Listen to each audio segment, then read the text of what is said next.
আসসালামু আলাইকুম welcome to Hasina Mustafa's recipes and blogs. আশা করছি যে যেখানে বসে দেখছেন সবাই খুবই ভালো আছেন। সবাইকে মাহে রমজানের আগাম শুভেচ্ছা। আজ আমি ইফতারের কতগুলো আইটেম আপনাদের সাথে শেয়ার করব, যেগুলো আগে থেকে বানিয়ে ফ্রোজেন করে রাখলে ইফতারের সময় ঝামেলা অনেকটাই কমে যায়। আজ আমি আপনাদের সাথে spring roll, samosa, box patties, meatball এবং শিক কাবাব রেসিপি শেয়ার করব।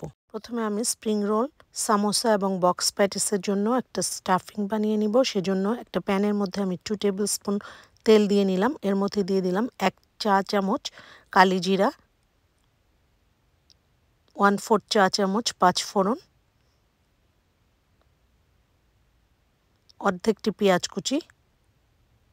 এগুলোকে আমি এখন ভালো করে সটে করে নিচ্ছি।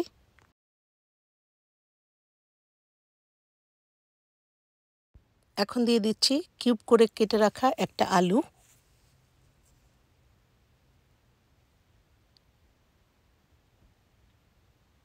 দিয়ে দিচ্ছি frozen carrot, frozen spring onions, frozen green piece,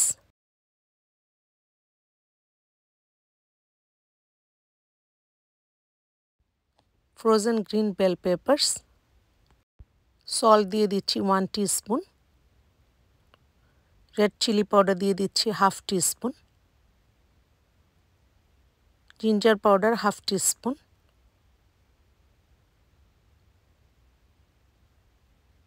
garlic powder 1/2 teaspoon. সব কিছুকে এখন ভালো করে মিক্স করে নিচ্ছি। আপনি আপনার টেস্ট অনুযায়ী এনি ভেজিটেবল এবং এনি স্পাইসেস ইউজ করতে পারেন। এখন দিয়ে দিচ্ছি 1 teaspoon tomato ketchup, 1 teaspoon soya sauce. এখন এটাকে ঢাকনা দিয়ে 10 মিনিট রান্না করব। আমার স্টাফিং রেডি হয়ে গেছে। আজকে সামোসা, স্প্রিং রোল এবং বক্স প্যাটিস আমি ফ্রোজেন প্যাস্ট্রি শিটস দিয়ে বানাবো। ফ্রোজেন প্যাস্ট্রি শিটসকে 30 মিনিটস আগে ডিপ ফ্রিজ থেকে বের করে এটাকে করতে হবে এবং ময়েস্ট কাপড় দিয়ে এটাকে ঢেকে রাখতে হবে। স্প্রিং রোলকে কিভাবে ফোল্ড করতে হবে প্রথমে আমি সেটা দেখাচ্ছি। একটা কর্নারে আমি স্টাফিং দিয়ে দিচ্ছি।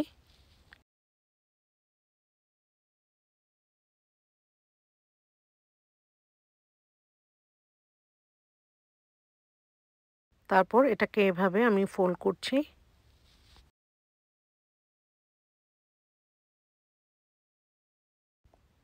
আমি একটা এনভেলপের মতো স্প্রিং রোলের ভাঁজটা করছি।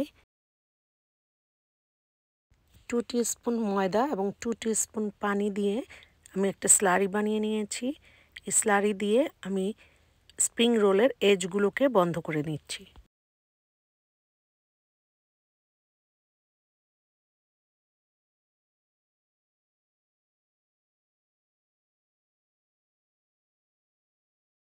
একটি স্প্রিং রোল আমার তৈরি হয়ে গেছে। আমি আরও কয়েকটি স্প্রিং রোল তৈরি করে আপনাদেরকে দেখাবো। প্রত্যেকটি শীট বের করার পর অন্য শীটগুলোকে একটা ভিজা কাপড় দিয়ে ঢেকে রাখতে হবে, যাতে নাকি ময়েশ্চার চলে না যায়।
আমি এখন সামোসা ভাজ করার টেকনিকটা আপনাদেরকে দেখাবো।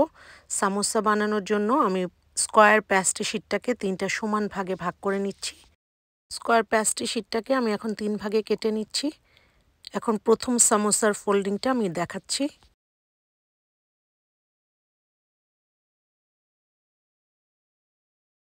প্যাস্ট্রি শিটটাকে আমি একটা কোণের মতো ভাঁজ করে নিলাম।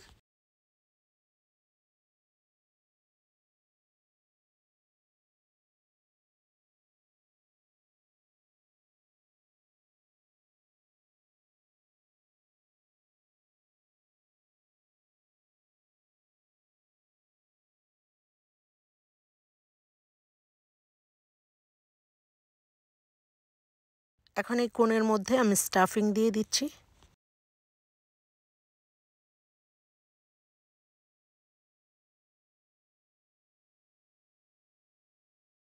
এখন এজগুলোকে আমি ময়দার স্লারি দিয়ে বন্ধ করে দিচ্ছি।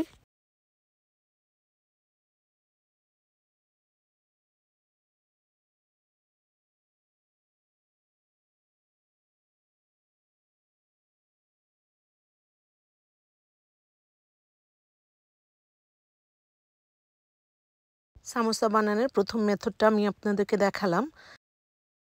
এখন সেকেন্ড মেথডে আমি আরেকটা সামোসা বানাবো।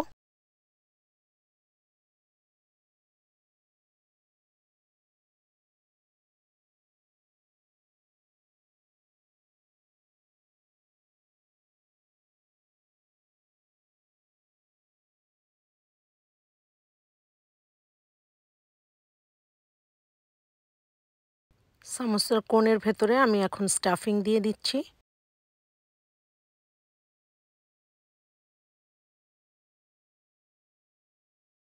এখন ময়দার স্লারি দিয়ে আমি এজগুলোকে বন্ধ করে দিব।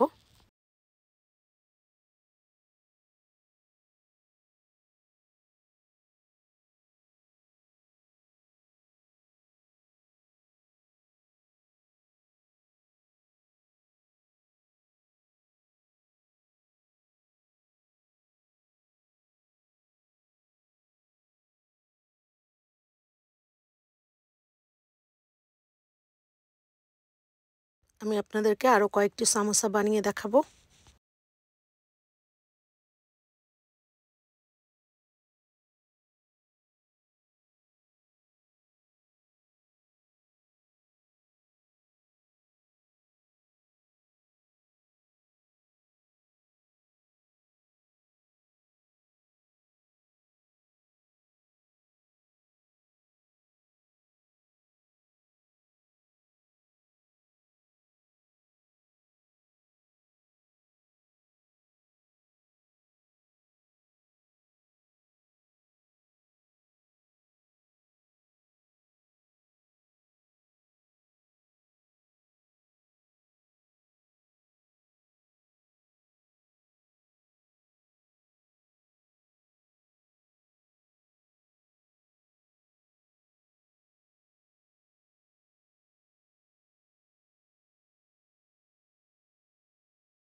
এখন আমি আপনাদেরকে বক্স প্যাটিস বানানোর টেকনিকটা দেখাবো।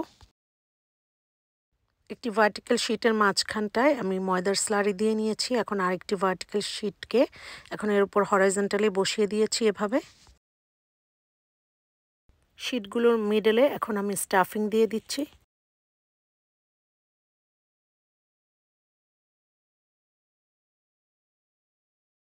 চারটা এজের মধ্যে আমি এখন ময়দার স্লারি দিয়ে এটাকে বক্সের মতো বন্ধ করে দিব।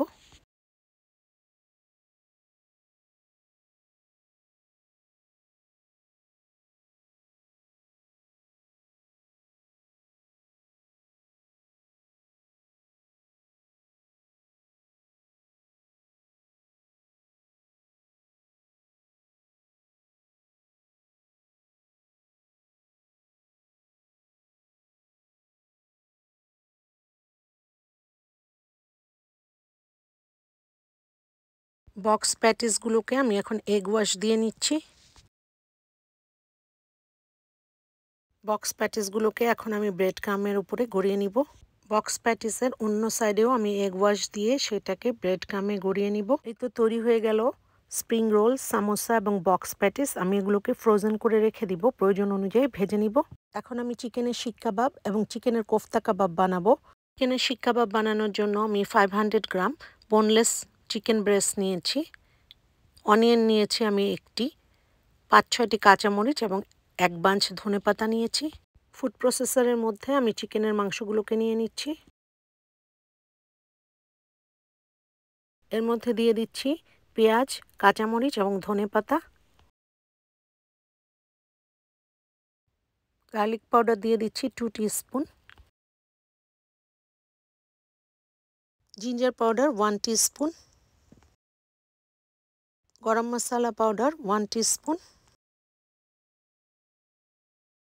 Coriander powder 1 teaspoon. Red chilli powder 1 teaspoon. cumin seed 1 teaspoon.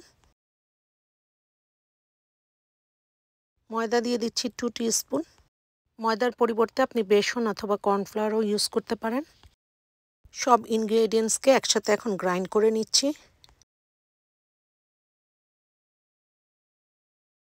দিয়ে দিচ্ছি সল্ট 1 টিস্পুন। কাবাবের মশলা দিয়ে দিচ্ছি 1 টিস্পুন। 2 টেবিল স্পুন অয়েল দিয়ে দিচ্ছি। আপনি চাইলে এখানে কয়লার স্মোক ইউজ করতে পারেন। আজকে আমি লিকুইড স্মোক ইউজ করেছি 2 ড্রপস। এখন সব কিছুকে ভালো করে মিক্স করে নিচ্ছি। আমি এখন হাতে একটু তেল লাগিয়ে নিয়েছি যাতে কাবাবগুলো লেগে না যায়। এখন আমি সবগুলো কাবাব একে একে বানিয়ে নিব।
সবগুলো কাবাব আমার বানানো হয়ে গেছে। কিছু কাবাবকে এখন আমি ফ্রোজেন করে রেখে দিব, ইফতারের সময় প্রয়োজন অনুযায়ী ভেজে নিব।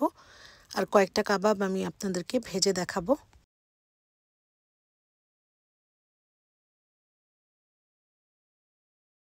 কাবাব ভাজার জন্য একটি ফ্রাই প্যানের মধ্যে আমি 2 টেবিল স্পুন তেল দিয়ে নিলাম। তেল হালকা গরম হওয়ার পর এর মধ্যে কাবাব দিয়ে দিয়েছি।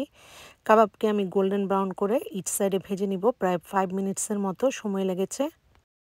এখন আমি চিকেনের কোফতা বানিয়ে নিব। চিকেনের শিক কাবাব বানানোর জন্য আমি যে মাংস ব্লেন্ড করেছি এবং মশলা দিয়েছি, সেই মাংস থেকে আমি কিছু মাংস রেখে দিয়েছি। সেগুলোকে আমি এখন বলের মতো শেপ করে নিব।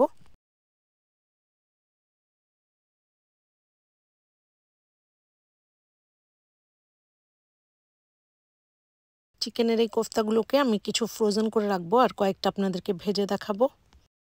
একটি ফ্রাই প্যানের মধ্যে 2 টেবিল স্পুন তেল দিয়ে নিলাম। তেল হালকা গরম হওয়ার পর মিটবলগুলো আমি এখানে ভেজে নিব। ইচ সাইডে গোল্ডেন ব্রাউন করে আমি ভেজে নিব, প্রায় 5 মিনিটসের মতো সময় লাগবে।